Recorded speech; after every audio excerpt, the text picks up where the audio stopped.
Today is January 26th, 2021, and this is going to be a short video. I'm just making this video to announce that the Biden administration is planning on ordering and delivering 200 million vaccines. So these include the Pfizer and Moderna vaccines. I believe that it's 100 million Pfizer vaccines, 100 million Moderna vaccines, but I might be incorrect on that. But I know that the administration is ordering 200 million more doses of the COVID-19 vaccines for American citizens. Now, this is absolutely great news because this means that the United States might be able to reach herd immunity sooner than I originally thought we would. Herd immunity is when there's enough people in a population to the point where there aren't any more massive outbreaks of a certain virus, in our scenario COVID-19. And the threshold for COVID-19 herd immunity, I believe, is somewhere around 80%, meaning that in a population, around 80% of the population has to be immune from the virus in order for there to not be any more massive outbreaks. Now, the exact percentage for herd immunity for COVID-19 is not really known at this point in time, but we know that it's somewhere around 80%, might be slightly less, might be slightly more. It's around that ballpark though.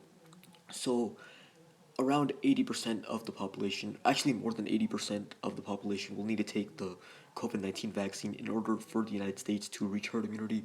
The reason why it actually needs to be more than 80% is because the vaccine is not 100% effective.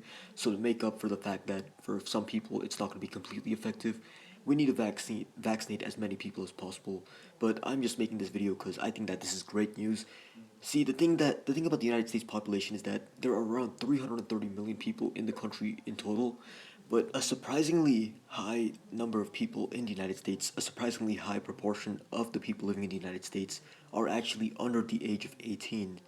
Out of the 330 million people that live in this country, I believe that it's actually only around 210 million of those people that are actually above the age of 18. That's actually pretty surprising. I would expect there to be more people above the age of 18 compared to how many people actually live in the United States, because that means that there's almost a third of the United States population is actually below the age of 18. But when you consider that the average lifespan of a human, especially in the United States, is around 80 years old, that's actually pretty surprising because you would expect the proportion of people in the United States below the age of 18 to be around 25%, a quarter. But one of the reasons that might be is because there are more people ages 0 to 18 than there would be, let's say, 62 to 80, because as you get older, the chance of living to that specific age diminish. Like, there are less 60-year-olds alive than there are 20-year-olds because it's it's less likely for a person to live to 60 than it is for them to live to 20. That's the main reason why I think there are that many younger people compared to the number of people in the United States as a whole. But what this means is that we will be able to get enough vaccines to vaccinate almost everybody that is above the age of 18 in possibly just a few months from now, meaning that we could reach herd immunity pretty soon, at least sooner than I thought that we could reach herd immunity. Now, the reason why it matters whether or not someone's above the age of 18 is because currently the Moderna vaccine only works on people that are at least 18 years old. Now, for the Pfizer vaccine, it's actually slightly less the age limit. For the Pfizer vaccine, apparently, as long as you're at least 16 years old, you can take the Pfizer vaccine. But for the Moderna vaccine specifically, you have to be at least 18 years old at this moment because they haven't really done enough testing on younger children to see if the vaccine is safe for them and if it works on them. They've mostly done testing on adults.